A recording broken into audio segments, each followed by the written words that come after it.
ছোটবেলার রূপকথার সেই গল্পের গ্রামের কথাগুলো কি মনে আছে? আজকে তেমনই একটি জায়গায় আপনাদেরকে নিয়ে যাব, যেখানে রয়েছে বিশাল একটি বটগাছ। বটগাছের সাথেই রয়েছে ছোট্ট একটি খাল।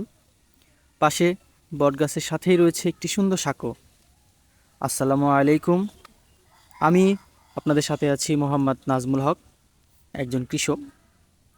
তো আপনাদেরকে আজকে খুব সুন্দর একটি জায়গায় নিয়ে যাব। আমি গতকালকে আমার শ্বশুরবাড়িতে এসেছি এবং এসেই একটি জায়গায় ঘুরতে গিয়েছিলাম, এবং এই জায়গাটি আমার শ্বশুরবাড়ির পাশেই। খুবই সুন্দর একটি জায়গা, যেখানে একটি খুব সুন্দর বটগাছ রয়েছে এবং যাতায়াতের জন্য একটি খাল রয়েছে। খালের উপরে সুন্দর একটি সাঁকো রয়েছে এবং সাঁকো দিয়ে এখানকার মানুষ এপার থেকে ওপারে যাতায়াত করে। এবং এখানে খুবই ভালো পরিমাণ বাতাস সবসময় থাকে।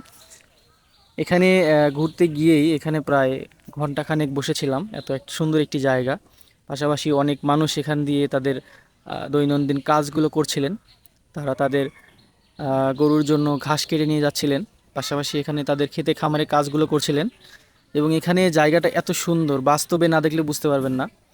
আমি আসলেই খুবই অভিভূত হয়েছিলাম যে এত সুন্দর একটি জায়গা এখানে রয়েছে। আমি এখানে অনেকক্ষণ বসেছিলাম। পাশাপাশি চড়াটের উপরেও, আমাদের এখানে চড়াট বলে, চড়াটের উপরেও কিন্তু বসেছিলাম। এখান থেকে মাছগুলো দেখা যায়, এত পরিমাণ মাছ রয়েছে এই খালে। আমি এখান থেকেই দেখতে পাচ্ছিলাম মাছগুলো। আমি চাচ্ছিলাম যে এরপরে আহ, যখন আসি বড়শি নিয়ে আসবো, এসে এখানে মাছ ধরবো। এবং একটু হাঁটতে হাঁটতে সামনে গিয়েই দেখলাম একটি সুন্দর কবরস্থান। কবরস্থানের পাশে একটি সুন্দর মাদ্রাসা রয়েছে।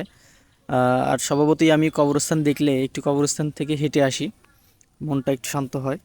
কবরস্থানে একটু দোয়া কালাম শেষ করে একটু সামনে আসতেই দেখি মাদ্রাসার ছাত্ররা এখানে তাল গাছ থেকে তাদের গাছটা পরিষ্কার করে দিচ্ছিল এবং এই খড়িগুলো তারা মাদ্রাসায় নিয়ে যাচ্ছিল। তো আমি কিছুক্ষণ তাদের সাথে কথা বললাম। তাদের তারা ভালো আছে কি না, তাদের নাম কি এবং তারা কোথায় থাকে এগুলো জিজ্ঞেস করতেছিলাম।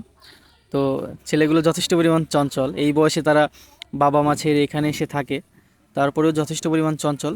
তারা প্রায় অনেকেই ময়মনসিংহ থেকে এখানে এসে মাদ্রাসায় পড়াশোনা করে আর কি।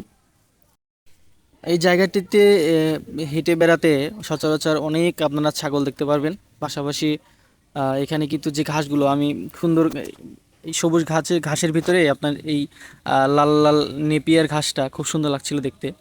পাশাপাশি এখানকার বাতাস তো নতুন করে বলার কিছু নাই। খুবই সুন্দর পরিমাণ বাতাস ছিল এই দিন, এবং আকাশটা একটু মেঘলা ছিল, যার কারণে পরিবেশটা অনেকটা সুন্দর হয়ে গিয়েছিল। আপনারা না দেখলে বুঝতে পারবেন না। এবং যাওয়ার পথে এবং আসার পথে একটি সাঁকো পার হতে হয়, বাঁশের সাঁকো। তো আমি ক্যামেরাম্যানকে বলছিলাম যে দাও, তোমার কাছে মোবাইল রাখা যাবে না, মোবাইলটা তুমি ফেলে দিতে পারো। তো ওনার কাছ থেকে মোবাইলটা নিয়ে আমি এদিকে আসছিলাম। তো এখানে এসে সাঁকোটা পার হয়েই আমরা আমাদের বাড়ির দিকে রওনা দিচ্ছিলাম। এই রাস্তাটাও খুবই সুন্দর, পুরোপুরি প্রকৃতিতে ঘেরা একটি রাস্তা। ভালো থাকবেন বন্ধুরা, আবারও দেখা হবে অন্য কোনো একটি ভিডিওতে। যদি ভিডিওটি ভালো লেগে থাকে লাইক করবেন, কমেন্ট করবেন এবং শেয়ার করে সবাইকে দেখানোর সুযোগ করে দিবেন। আসসালামু আলাইকুম রহমতুল্লাহ।